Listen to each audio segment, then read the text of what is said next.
Welcome to another Fanboy Film Nerd Galaxy Class spoiler review, Aquaman. This was a movie that took a year after its last installment, which in Justice League, for the DCEU, where we got to see Aquaman for the first time in a feature-length film. He was debuted in Batman vs. Superman as a cameo along with Flash and Cyborg. But this is the first time we get to see him in his own standalone movie, just like Wonder Woman. So first initial impressions of the movie had a lot of doubt going into it because, let's just face it, the DCEU is not Marvel. They don't pump out 3 or 4 movies a year and have this beautiful string of continuous narration going on, almost like you're watching a soap opera or some kind of a weekly TV show. That's how Marvel's films feel. DCEU films feel like random, almost like films that are thrown out, like the new Joker movie with Joaquin Phoenix. It almost seems like they're their own movies, and they just so happen to team up in Justice League. Wonder Woman feels nothing like Batman vs. Superman. Man of Steel doesn't feel anything like Justice League. Aquaman doesn't feel anything like what this new movie Shazam is going to be like. So this movie, going into it, I was a little nervous. I lowered the bar as far as it can go because I didn't want to be disappointed. I am not an Aquaman fan per se. I love Batman and Superman are my 2 favorite superheroes of all time, followed by Spider-Man.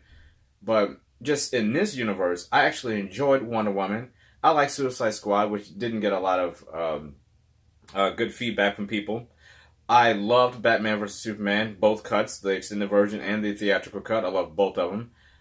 And Man of Steel is in my top 3 and is probably my favorite superhero movie of all time, is Man of Steel.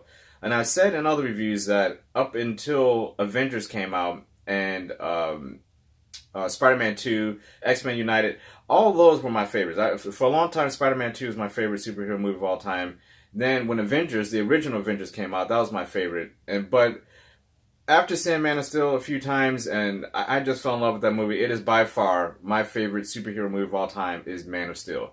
And it has taken me a long time to get to that point.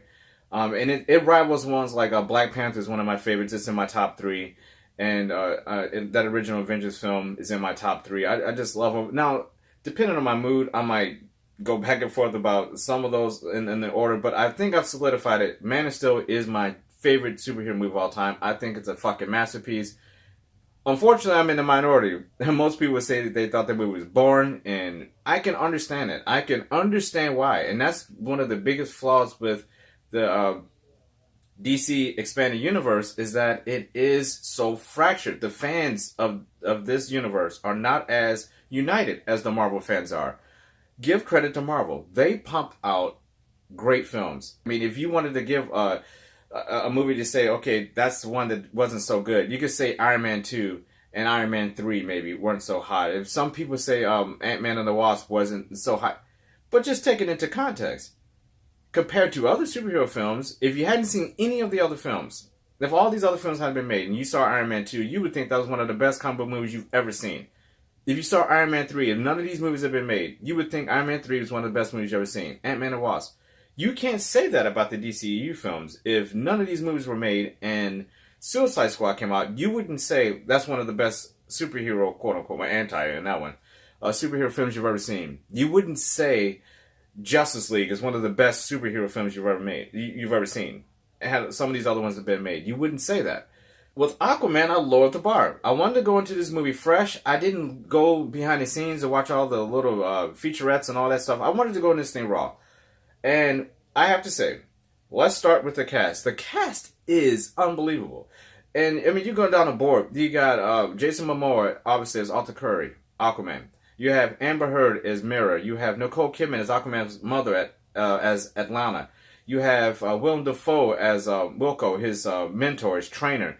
You have Patrick Wilson, I love Patrick Wilson, by the way, as King Orm, his half-brother, Aquaman's half-brother. You have Dolph Lundgren, of all people, as the king, what was his name? King Mereus. And then you have my favorite character in the movie, Black Manta, who's played by, I gotta get his name right, Yaha Abdul-Mateen II.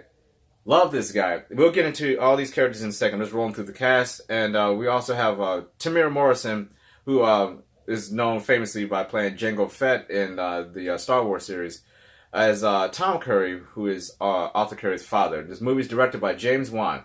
And Aquaman, I liked him in Justice League a lot. He was one of the things I loved about that movie. He stood out from the other characters, where I thought Batman, Superman, and Wonder Woman, they felt like they did in Batman vs. Superman. And I thought the highlights of the film of Justice League were the newcomers, Flash, Cyborg, and of course Aquaman.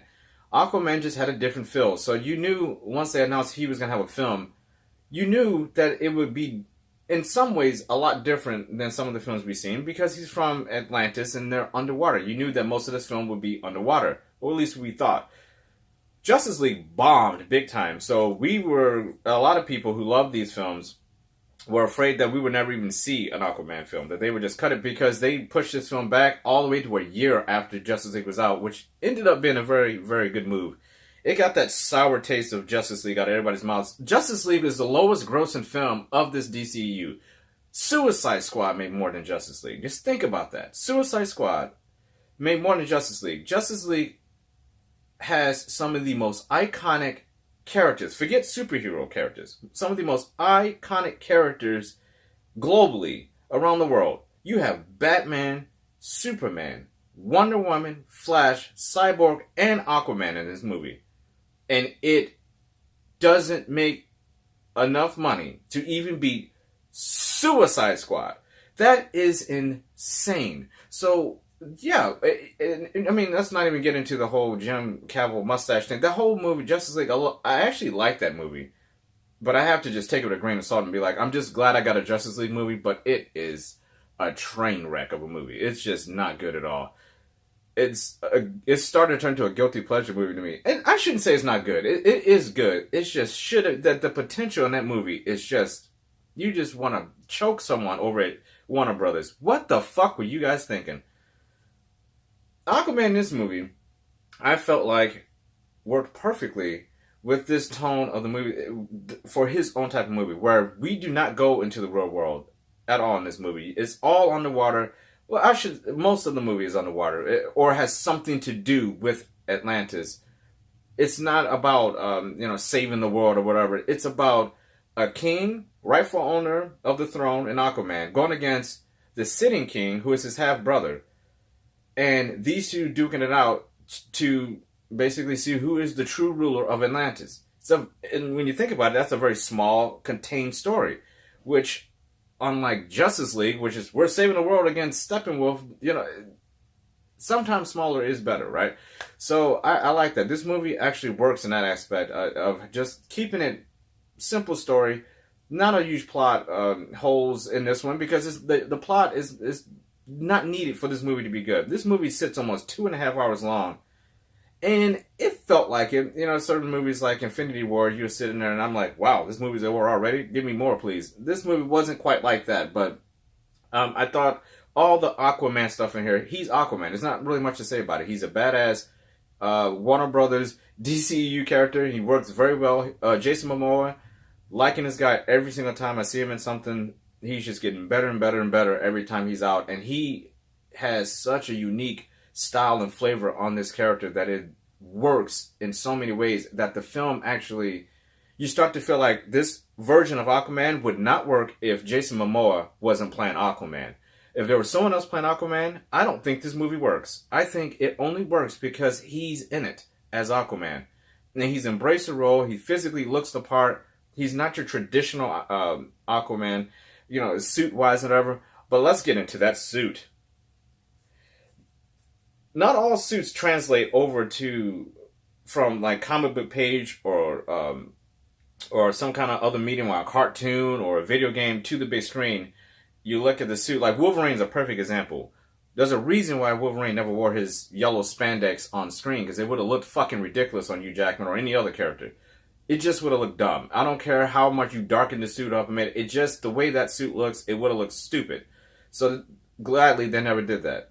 I always thought this Aquaman suit, the traditional Aquaman suit of that orange and that green, the way it looks in the comics, would never work on screen. Boy, was I wrong. It might be one of my favorite superhero suits in all these movies. But again, I think it's only because it looks good on Jason Momoa. I got a man crush on him or something. But he looks amazing in this fucking traditional Iron Man. He looks amazing in the traditional Aquaman suit. It looks really good on screen. James Wan, the director. This is another example of when you get a really good director. Now, people probably know him mostly from the Fast and the Furious series.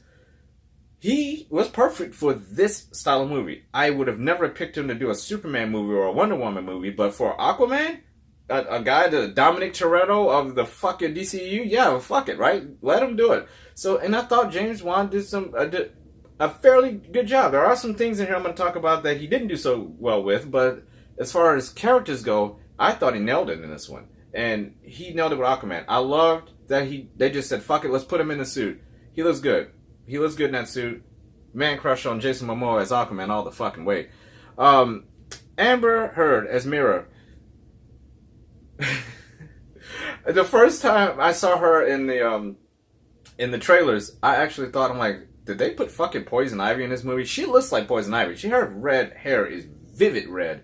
Green suit. Straight up Poison Ivy looking. And it works because Poison Ivy is obviously is a Warner Brothers DC character. So, at first I was like, what the fuck is Poison Ivy doing in the Aquaman movie? But she's not Aquaman's version of Poison Ivy. So she actually did a very good job. She has some...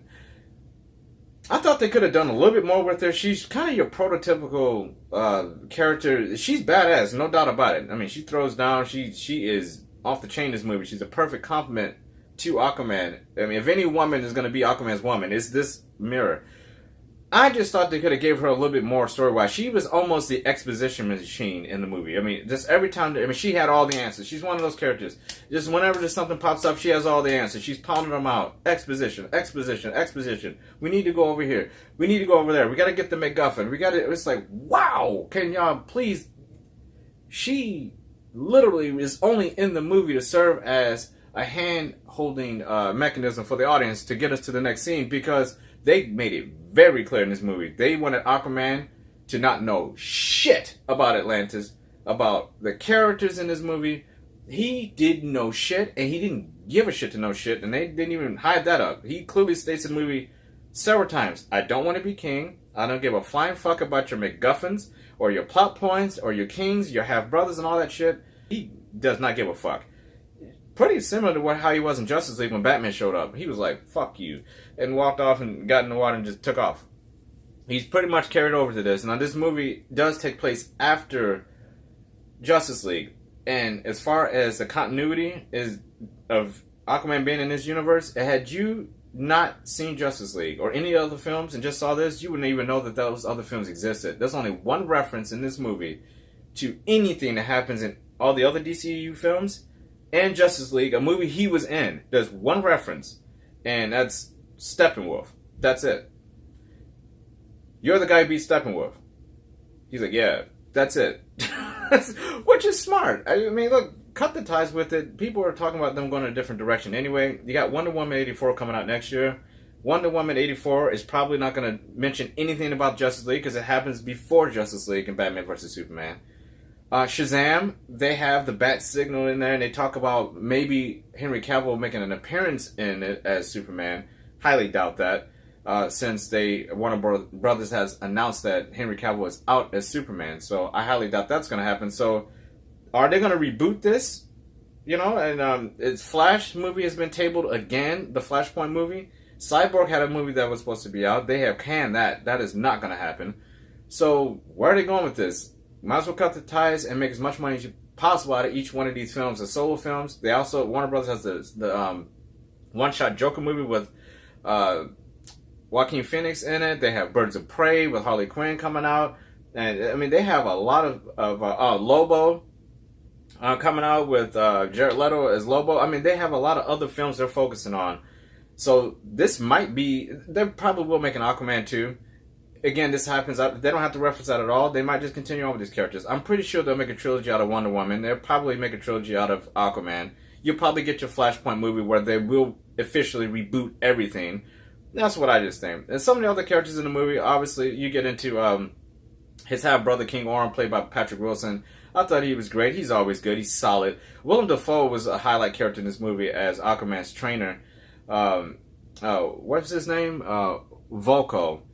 Willem Dafoe, solid. Can't go wrong with him. He looks good in this role. Solid. He's one of my favorite characters in the movie. But my favorite character in the movie is Black Manta, played by, like I said, Yaha Abdul-Mateen II. That dude is not a great actor, but he was perfect for Black Manta. He was a big, tall, imposing dude, and I liked him in the movie. I like his backstory in this movie happens very quickly at the beginning of the movie. If you didn't know about all the other stuff happening in other movies, you would almost think the focus of this movie might might be more focused on Black Manta than you think, because he actually opens up the film in certain aspects, and he just goes on this revenge quest because Aquaman in this battle in this giant submarine, Aquaman ends up in fighting Black Manta, who's not Black Manta at the time, but he actually fighting this guy, and his father puts his father, Black Manta's father, in a situation where Black Manta is asking Aquaman, "Can you help my father?" Even though they were just trying to kill each other a second ago, and Aquaman's like, "Hey, look, dude, you know how many people you fucking killed? Bye-bye." Jets out. And Black Manta's father ends up killing himself. Black Manta instantly has a revenge quest for Aquaman. And when he does, this is another example of, can a comic book character work on screen full blown, like how he looks in the comics on screen? Black Manta looks absolutely ridiculous in this movie, and I love it. That fucking giant Black Manta helmet with them big old red fucking eyes in this film works. He looks amazing. I love that fucking guy. I got all these pop figures. I'm looking for a Black Manta pop figure. They're gonna have to expand the box a little bit because his fucking head is so goddamn big in that helmet. But it worked very well. Now, the only drawback with Black Manta is that he's only in the movie as Black Manta 5 minutes, maybe. That might be a letdown for a lot of people if you're going to go see if you wanted to see Black Manta in this movie in the full get-up. You're not going to see him in this movie that long. He is in and out of this film very quickly. They set it up as if he died in the movie. He did not die. They have confirmed, and I'm pretty sure. Now, I don't know about his acting chops, but it would be kind of cool if you could almost give him his own film. I think this version of him, as long as you have other characters from this universe in it with him, like if you wanted to put him in there with a Cyborg and a Flash with a Black Manta, something like that, I think that works, because he is not an Atlantean. This dude's like fucking the Winter Soldier on land, So you can get him out of the water. He doesn't have to always be tied to Aquaman, which is why I like him. And his story hasn't been told. He's not dead, so I'm sure he may be the main villain in Aquaman 2, which is what I'm thinking they're gonna do. If anything, he will be, and I hope he is, because I really liked him in that. So I went over a lot of the pros of this movie. A lot of the good things about this movie. It's an action adventure film from beginning to end. Sound design is amazing. Visually stunning film. Nothing we've never seen before. The water effects, all the water, the hair in the water is all CG. The creatures are amazing in this movie. There are some really, really good creatures in this movie. Some of the underwater battles are loud, fast, and you feel them. I recommend, if you can go see this in IMAX, go see this in IMAX theater. That's where I saw it at. And it is perfect. Anything underwater, full screen IMAX, and even the dialogue. How do you make these people talk on the water? You can actually hear like the rippling in the water, the waves of their voices going through subtly. Really, really good. Especially some of the scenes between Dolph Lundgren and Patrick Wilson when they're talking, because of their voice. They have very nice voices. And hearing Dolph Lundgren's voice under the water rippling like that, it was just pretty freaking cool. So if you can go see it on IMAX, I recommend IMAX. It is a huge action adventure movie. It's a popcorn movie through and through. It feels more like a summer blockbuster than it does like around Christmas time. It would have made a lot more money had they brought it out in the summer. But it's a good Christmas movie as well. I mean, you could take the family to see this. This is so family friendly, it's ridiculous. It's not a gory, dark, brooding movie. It's just a fun film. Some of the drawbacks, though, to this movie, some of the dialogue is very corny. James Wan has good characters, but sometimes it looks like he just doesn't know what to do with them. Again, Mera, just using her as an exposition machine. An exposition machine is usually like relegated to someone who would be like more of the Willem Dafoe character. Someone he's training, this person, and he kind of is like, hey, look, reminding you to do this and that. But for her to use it, I don't know. That was kind of weird. I don't know what was going on with that. That was kind of weird to me. It's just she just didn't have much to do. She just like whenever they want to talk about what the next scene was due, just like she just standing there. So that was kind of a little weird. So I think James Wan's true character development has some room to be improved. If they got him on for the second one, I think he built the world up enough where, yeah, if he wants to do the second one, I'd say, yeah, go for it. There's just some corny dialogue in here, some unnecessary scenes that could have been clearly cut out. It's 2 hours and 23 minutes long. I think 2 hours would have worked even better for it. There are some scenes where they keep cutting back and they're basically saying the same thing, just in a different context. It's just to break up these big action sequences, because some of these action sequences are very long. They go on, there's some that go on for like 10 minutes. Just straight up action. And then all the sound will get taken out. And then here you are back in the water with two people talking, and it's just like, what the fuck? Was that scene just thrown in there just to break up the action? Because that's all you got? Because the scenes that they break away to, they're not talking about anything that you already know. You're just like, okay, we got it. Get on with it. You know, so that was a little weird. Again, it's not a true tie-in to some of the other films. So if you're looking for a true tie-in for this one to some of the other films, you're not going to get that as well. But it is in there. You can watch Justice League and throw this in, and it'll feel like it's in the same universe, kind of.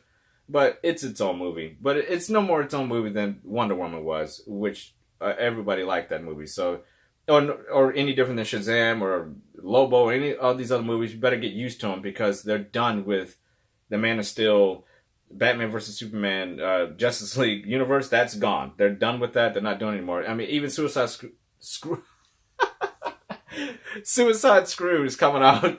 Suicide 2 is coming out. They're working on that, and even that is James Gunn is on board with that, I think. So if all that Superman, Batman stuff is gone, so they don't give a shit anymore. They're just gonna be like, kind of like Fox was with X-Men. They just make movies, you know? Fuck continuity. Fuck if it works all together. Let's just make the movies. And there's nothing wrong with that. X-Men has done very well with that style. They can do it too. It's no big deal. So, overall verdict of this, I would say this is my third favorite out of these films, out of the DCU. My favorite one is Man of Steel, Batman vs. Superman, Aquaman, Wonder Woman, Justice League, Suicide Squad. I can't put Suicide Squad over Justice League. It's not that bad. Not to say the Suicide Squad is bad. It's just, no. I'm sorry. If you hadn't seen any other films and all you had to watch was Justice League or Suicide Squad, and you were on a desert island, you had to take both. Maybe you'll leave both. But if you had to take one, most people are going to take Justice League. They're not going to take Suicide Squad. So can't put Suicide Squad over Justice League. Even though Justice League is a train wreck, it's still a better film than Suicide Squad, in my opinion. So my recommendation is go see Aquaman. Go see it in IMAX. Go see it immediately. Take as many people with you as possible. It's a good family film.